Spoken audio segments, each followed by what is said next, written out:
വിശുദ്ധ അമ്മ ത്രേസ്യ വിശുദ്ധ യോസേപ്പിനെ കുറിച്ച് പറഞ്ഞു, ധ്യാനിക്കാൻ അറിയാത്തവർ വിശുദ്ധ യോസേപ്പിന്റെ പക്കൽ പോകുവിൻ, അദ്ദേഹം നിങ്ങളെ പ്രാർത്ഥിക്കുവാൻ പഠിപ്പിക്കും. പ്രാർത്ഥനയുടെ മനുഷ്യനായതുകൊണ്ടാണ് ഓരോ പ്രതിസന്ധികളുടെ സമയങ്ങളിലും ദൈവഹിതം മനസ്സിലാക്കി പ്രവർത്തിക്കുവാൻ യോസേപ്പ് പിതാവിന് സാധിച്ചത്. പ്രാർത്ഥനയുടെ മനുഷ്യനായതുകൊണ്ട് തന്നെ ആവാം യോസേപ്പ് പിതാവ് എന്തെങ്കിലും സംസാരിച്ചതായി വിശുദ്ധ ഗ്രന്ഥത്തിൽ കാണുന്നില്ല. അദ്ദേഹം സംസാരിച്ചതെല്ലാം ദൈവത്തോടായിരുന്നു.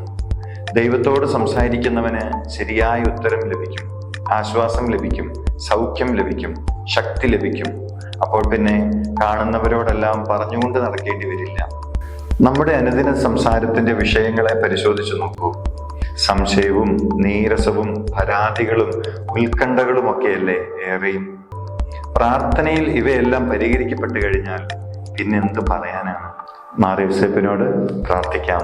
നമ്മുടെ നിയോഗങ്ങളെ വിശുദ്ധ യോസേപ്പ് പിതാവിന്റെ മധ്യസ്ഥം വഴി ഈശോയ്ക്ക് സമർപ്പിച്ച് നമുക്കൊന്നിച്ച് പ്രാർത്ഥിക്കാം. മഹത്വമേറിയ മാർ യോസേപ്പേ, ഈശോ മിശിഹായോട് നിനക്കുള്ള സ്നേഹത്തെക്കുറിച്ചും തന്റെ തിരുനാമത്തിന്റെ മഹത്വത്തിനു വേണ്ടിയും ഞങ്ങളുടെ പ്രാർത്ഥന കേൾക്കുകയും ഞങ്ങളുടെ അപേക്ഷകളെ സാധിച്ചു തരികയും ചെയ്യണമേ. മഹത്വമേറിയ മാർ യോസേപ്പേ, ഈശോ മിശിഹായോട് നിനക്കുള്ള സ്നേഹത്തെക്കുറിച്ചും തന്റെ തിരുനാമത്തിന്റെ മഹത്വത്തിനു വേണ്ടിയും ഞങ്ങളുടെ പ്രാർത്ഥന കേൾക്കുകയും ഞങ്ങളുടെ അപേക്ഷകളെ സാധിച്ചു തരികയും ചെയ്യണമേ. മഹത്വമേറിയ മാർ യോസേപ്പേ, ഈശോ മിശിഹായോട് നിനക്കുള്ള സ്നേഹത്തെക്കുറിച്ചും തന്റെ തിരുനാമത്തിന്റെ മഹത്വത്തിനു വേണ്ടിയും ഞങ്ങളുടെ പ്രാർത്ഥന കേൾക്കുകയും ഞങ്ങളുടെ അപേക്ഷകൾ സാധിച്ചു തരികയും ചെയ്യണമേ.